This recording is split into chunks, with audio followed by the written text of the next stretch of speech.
कुदरती अमल का शाखसाना है। कुछ चीज़ें हमें विरसे में मिली होती हैं, वो चीज़ें हमें साथ लेकर चलनी होती हैं, कुछ चीज़ें हमें सिस्टम में इनकलकेट करनी होती हैं और वो करना बड़ा ज़रूरी होता है। यही फ़र्क है डेवलपिंग और डेवलप्ड नेशंस के अंदर। फ़र्क क्या है?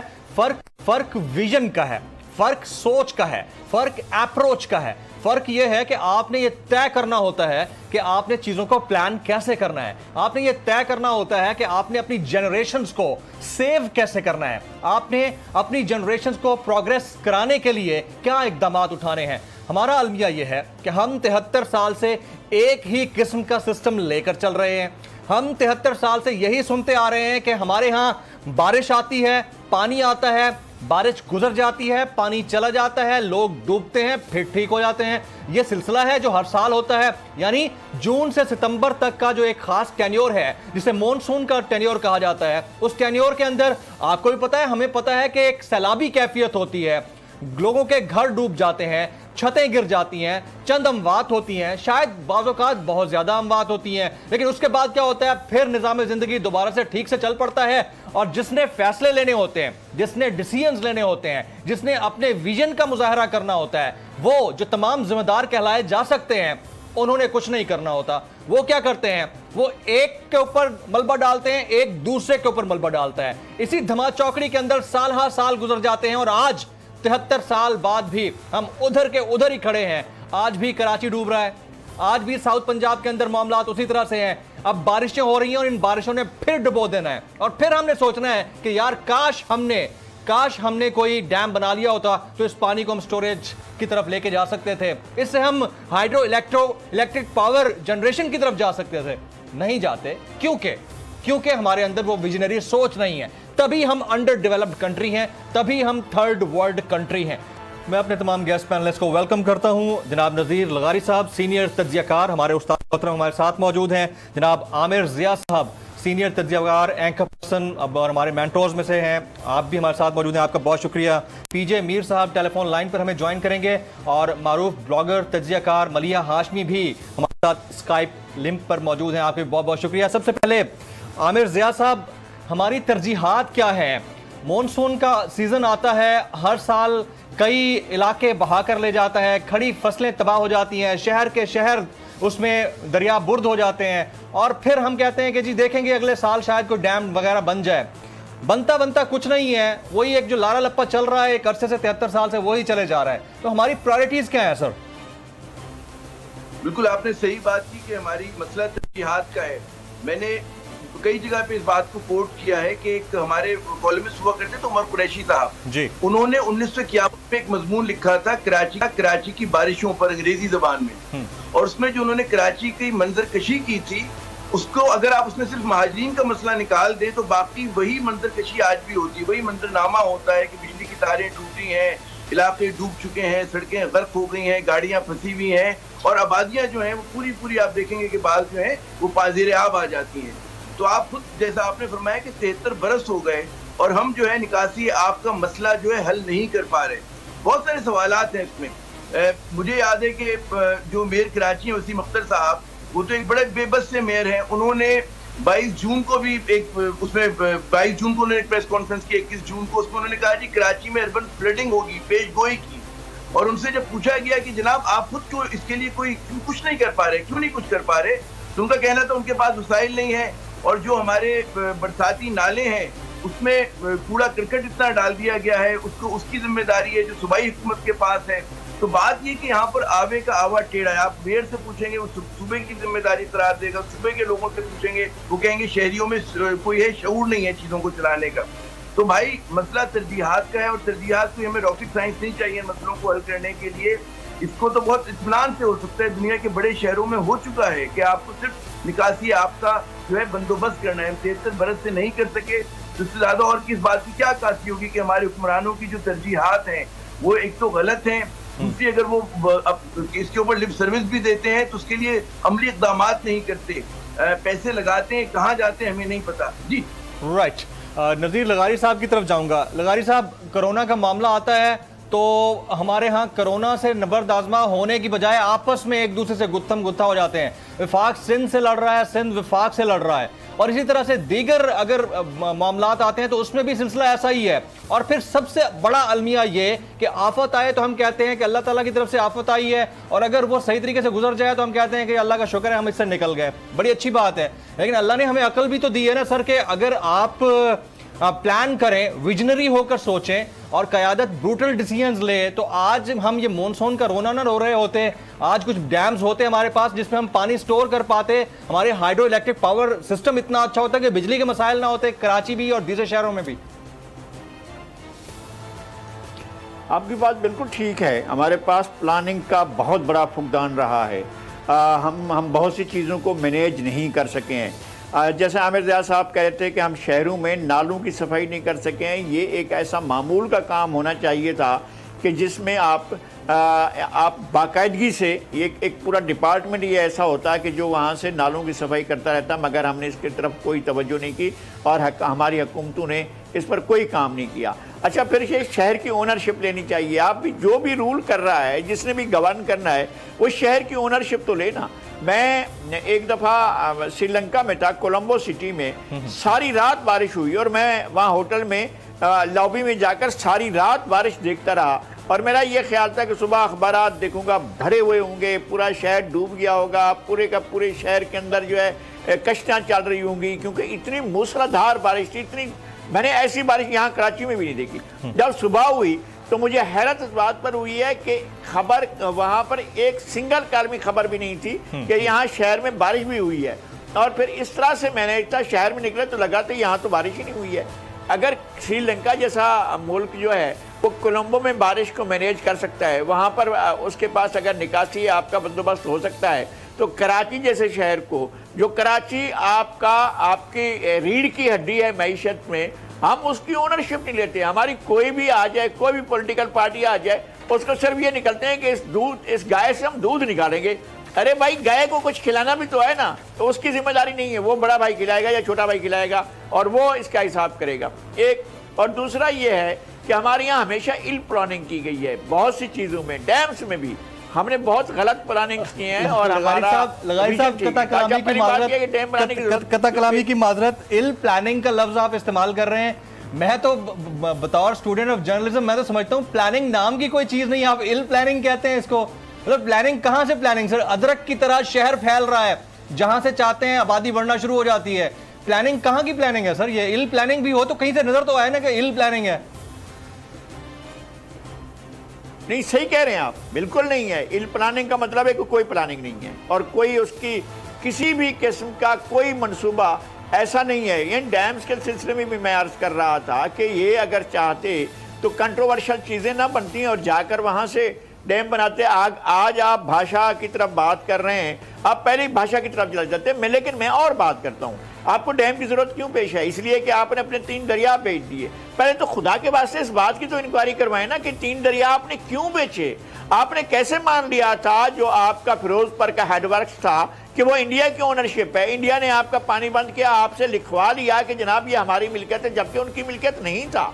जवाहरलाल नेहरू ने पहले साल आपका पानी बंद किया और आपकी जो हुक्मरान अशराफिया थी, कैद आज़म का इंतकाल हो चुका था, उसके बाद जो थे वो मामलात को नहीं संभाल सके और एक ऐसा आदमी भेजा आपाशी का सेक्रेटरी इंडिया से मुज़ाकरात करने के लिए, जो क्रॉस फेलो था। इंडिया के तरफ से जो उनके साथ मुज़ाकरात कर रहा था, दोनों क्रॉस फेलो थे। उन्होंने कहा यार छो ना, कर लो ना कि तुम मान लो ना कि साडा हिस्सा इंडिया का ये हेडवर्क जो फिरोजपुर। अच्छा जी मान लेंगे, कोई नहीं, ऐसी लिख देंगे। ओ भाई क्यों कर रहे हो? ये कौमों के मफादात का सौदा क्यों कर रहे हैं? अच्छा, फिर यूजीन जो है वो 1949 से लेकर 1962 तक वर्ल्ड बैंक का प्रेसिडेंट रहा और उसका एक ही एजेंडा था कि वो पाकिस्तान के दरिया इंडिया के हाथों फरोख्त करे। कोई सिविलियन तैयार नहीं था और हुकूमतें भी इसीलिए बदलती रही। कभी कोई आ रहा है, कभी चौधरी मोहम्मद अली, कभी बोगरा, कभी जो है वो चंद्रीगढ़ आ रहा है, कभी सोहरवर्दी आ रहा है, कभी कोई आ रहा है, कभी फिरोज खानून आ रहा है। इसलिए आ रहे थे कि अमेरिका का दबाव था, वर्ल्ड बैंक का दबाव था कि जनाब आप अपने दरिया बेचें। इसी तरह से कश्मीर का मामला था। क्या हमारे साथ मजाक किया गया है? हमारे हुक्मरान अशराफिया ने किया था। और यही हुक्मरान लगारी साहब, बड़े बड़े मार्शल, बड़े बड़े जनरल बने हुए थे, वो ये फैसले कर रहे थे कि कहां से हमने, वहां से तो साफ नजर आ रहा था जब ये लोग मुजाहिदीन पहुंच चुके थे श्रीनगर पर, और बिल्कुल सामने श्रीनगर का एयरपोर्ट नजर आ रहा था, और कहा कि नहीं वापस आ जाओ लगारी साहब। और ये वापस, लगारी साहब, एक ने कहा कि दरिया बेच दिए गए, जिस तरह आपने कहा कश्मीर के मामले के ऊपर हम संजीदा नहीं थे, लेकिन संजीदगी हमारी डैम बनाने के ऊपर कब थी? आई मीन के जो पैसा अभी चंदे की सूरत में डैम के लिए आया वो किधर गया? यानी हर साल बाद हम यही सोच रहे होते हैं कि पानी स्टोरेज क्यों नहीं हो रहा, पानी अगर स्टोर हो जाता तो शायद हमारी नस्लों के लिए बेहतर होता है, ना हम पानी स्टोर कर पाते हैं। लैंडस्केप हमारा वैसे ही ऐसा है कि यहाँ आफत आनी ही आनी है, यहाँ सैलाब आने ही आने हैं, तो उससे निबरदाजमा होने के लिए आपको खुद कुछ प्लानिंग भी तो करनी है ना, वो क्यों नजर नहीं आती? कोई विजनरी बंदा पॉलिटिशियंस को दे लें या आमराना दौर में देख लें, हमें तो कहीं नजर नहीं आया। क्या हुआ यार? बल्कि नज़ीर लगारी साहब से दोबारा कनेक्ट करते हैं, मैं मलिहा की तरफ ये सवाल लेके जाता हूँ। मलिहा, अब इल प्लानिंग का लफ्ज़ इस्तेमाल किया लगारी साहब ने, और देखा जाए तो तरजीहात हमारी कतई बिल्कुल मुख्तलिफ हैं, यानी बिल्कुल बरअक्स हैं। जिस तरह का हमारा लैंडस्केप है वो हमें पता है कि यहाँ पर तो होना ही होना है, यहाँ पर तो तूफान आने हैं या बारिशें होनी हैं, यहाँ पर सैलाब आने हैं, लेकिन अगर डैम नहीं बनेंगे, प्लानिंग नहीं होगी, या पॉपुलेशन को किस तरह से आपने प्लान करना है, शहरों को किस तरह प्लान करना है, वो नहीं होगा, तो फिर तो ये सूरत हाल बनेगी। मलिहा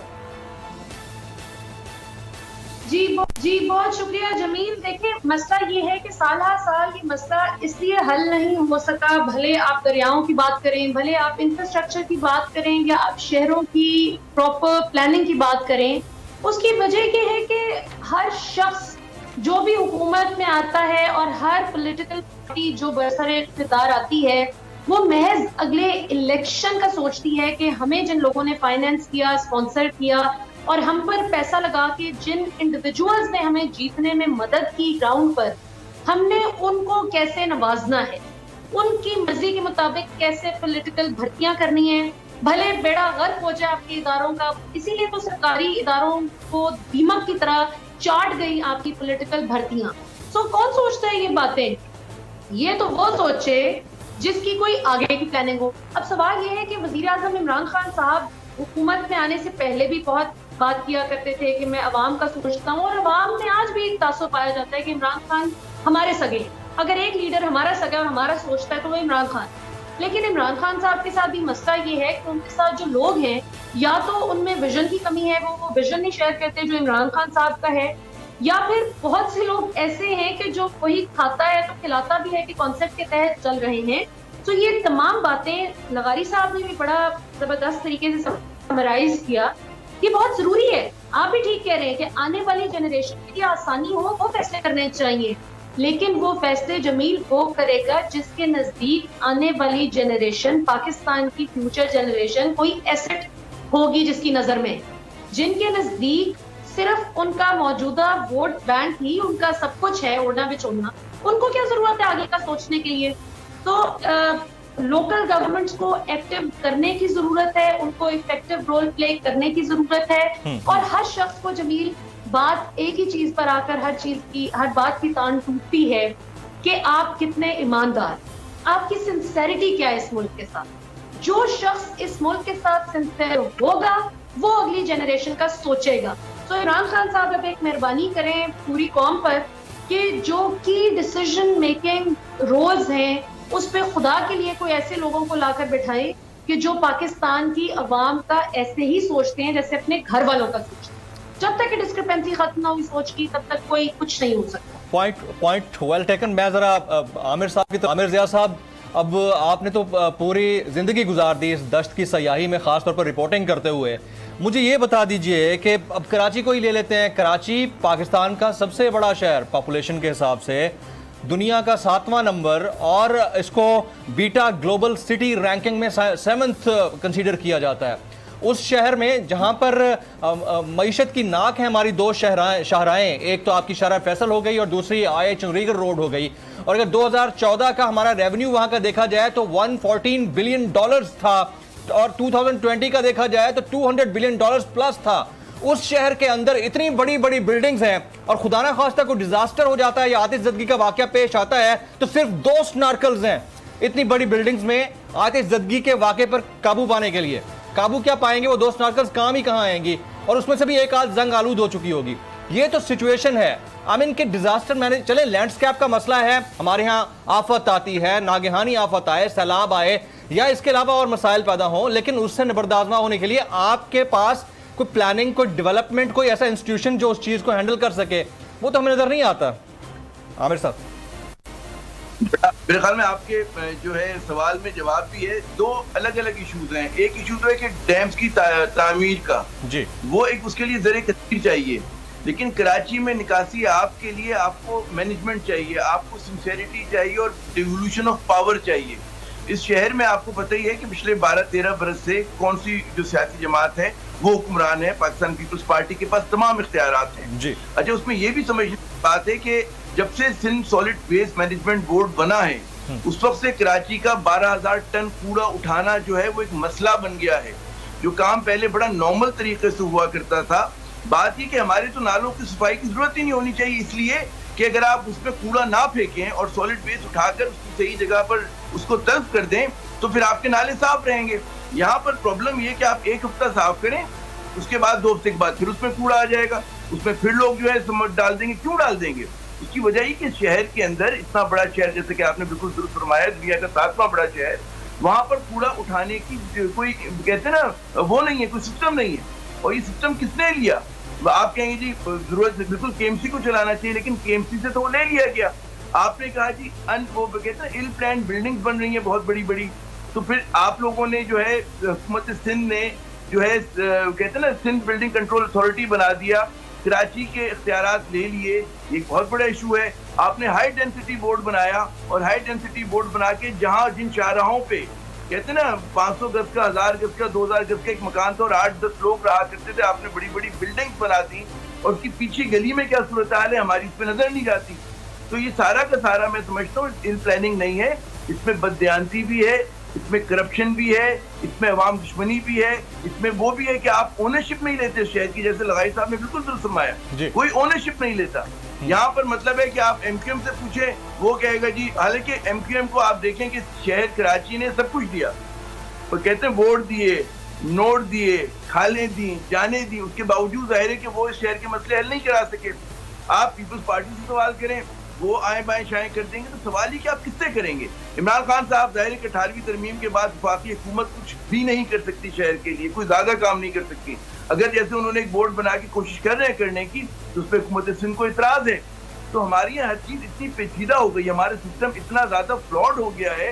मैं तो हमेशा से कहता हूँ, मैं रेडिकल आदमी हूँ, मैं कहता हूँ उसको रीसेट करने की जरूरत है, क्योंकि जिस तरीके से हम चल रहे हैं उसमें कोई भी जो है अवाम दोस्त इक़दाम आप कर ही नहीं सकते, क्योंकि जो हुक्मरान शराफिया बैठी हुई है वो अपने खमीर के अंदर अवाम दुश्मन है। उसको सिर्फ एक चीज से सरोकार है कि किस तरह से इस शहर को, इस मुल्क को लूटा जाए, और जिसका जहां पे बस चलता है जमील साहब वो ये काम करके दिखा रहा है। तो भाई यही चले। मैं ये लगारी साहब, नहीं आपने बड़ा जबरदस्त बोला, काफी नहीं, आप बहुत जबरदस्त और बड़ा जबरदस्त समराइज किया इसको। लगारी साहब से मैं पूछ लेता हूँ, लगारी साहब, आमिर ज़िया साहब कहते हैं कि सिस्टम को रीसेट करने की जरूरत है, और जब सिस्टम रीसेट करने की बात आती है तो बड़े ब्रूटल डिसीजंस लेने होते हैं, लीडरशिप क्वालिटीज निखर कर सामने आनी चाहिए, जिसने ये डिसीजंस लेने हैं वो डिसीजंस लेकर दिखाए। और फिर सबसे बड़ा अलमिया तो हमारे यहाँ करप्शन का है, चाहे वो फाइनेंशियल करप्शन हो, मॉरल हो, इंटेलेक्चुअल हो, करप्शन तो है, तो उससे निबरदाजमा होना कितना मुश्किल काम है लगाई साहब? एक तो ये कि आमिर साहब तो बहुत ही हमारे बहुत अजीज दोस्त भी हैं, और उनका ब्रूटिलिटी का जो उनका कंसेप्ट है वो बहुत ज़्यादा शदीद होता है, और लेकिन बात चीज़ें इसी तरह से करनी पड़ती हैं कि आपको कोई चीज़ें, कोई फैसले लेने पड़ते हैं, लेकिन टोटल इन राइट डायरेक्शन होना चाहिए। ऐसा नहीं है कि हम डायरेक्शन लेस फैसले करने लगें और हमारी कोई सहमत मुतय्यन ना हो।